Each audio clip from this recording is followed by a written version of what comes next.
Bonjour et bienvenue dans votre revue de presse de ce mardi 14 août 2018. Les journaux parvenus ce mardi au groupe Média du Sud évoquent divers apesantissants, particulièrement sur les annonces faites par le Premier ministre Mohamed Boun Abdallah Dionne depuis Ziguinchor, où il était venu visiter le site du marché Tilène ravagé par un incendie. Mohamed Boun Abdallah Dionne va au marché, titre Le Quotidien, faisant le compte-rendu de la visite du Premier ministre aux victimes de l'incendie de Ziguinchor. Un incendie s'est déclaré dans la nuit de vendredi à samedi au marché Tilène de Ziguinchor, réduisant en cendres presque tous les magasins et boutiques dont certains étaient bien approvisionnés en prévision des fêtes catholiques et musulmanes de l'Assomption 15 août et de l'Aïd el-Adha 22 août.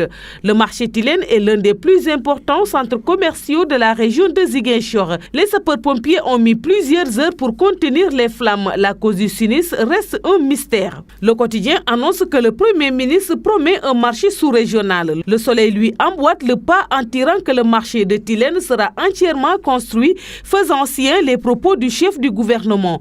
Le journal Enquête reste également dans l'évocation de la situation du marché en cette veille de fête, faisant le point sur l'approvisionnement en moutons en une semaine de la fête de l'Aïd el-Adha ou Tabaski.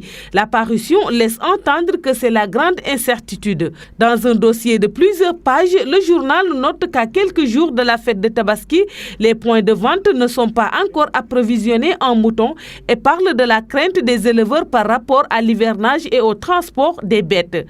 Dans Enquête, le directeur de l'élevage, Dame Sow, rassure en soulignant que le gouvernement a fait beaucoup d'efforts en supprimant certaines taxes et en octroyant des aliments de bétail. Par sa part, le journal L'Observateur traite de sujets politiques à travers une interview avec El Hadji Hamidou Kassé, le ministre chargé de la communication de la présidence de la République, qui essaye de répondre aux accusations de l'opposition contre le président Macky Sall.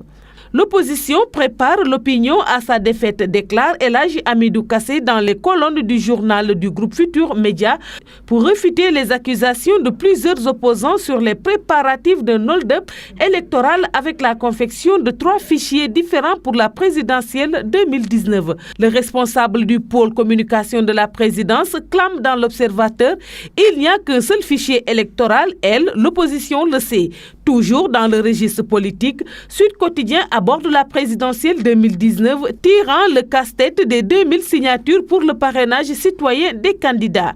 Prétendant à la magistrature suprême, Walf Quotidien, lui, s'interroge sur le duel à mort entre le président de la République Macky Sall et le médiateur de la République Alioune Badara Cissé.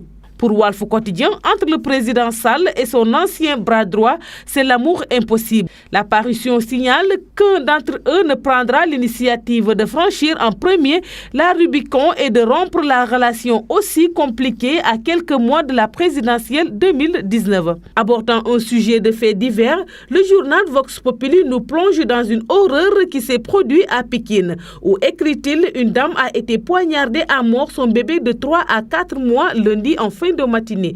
Le journal précise que la meurtrière arrêtée par la police. C'est tout pour la revue de presse parvenue à la rédaction du groupe Média du Sud. Merci et bonne lecture à tous.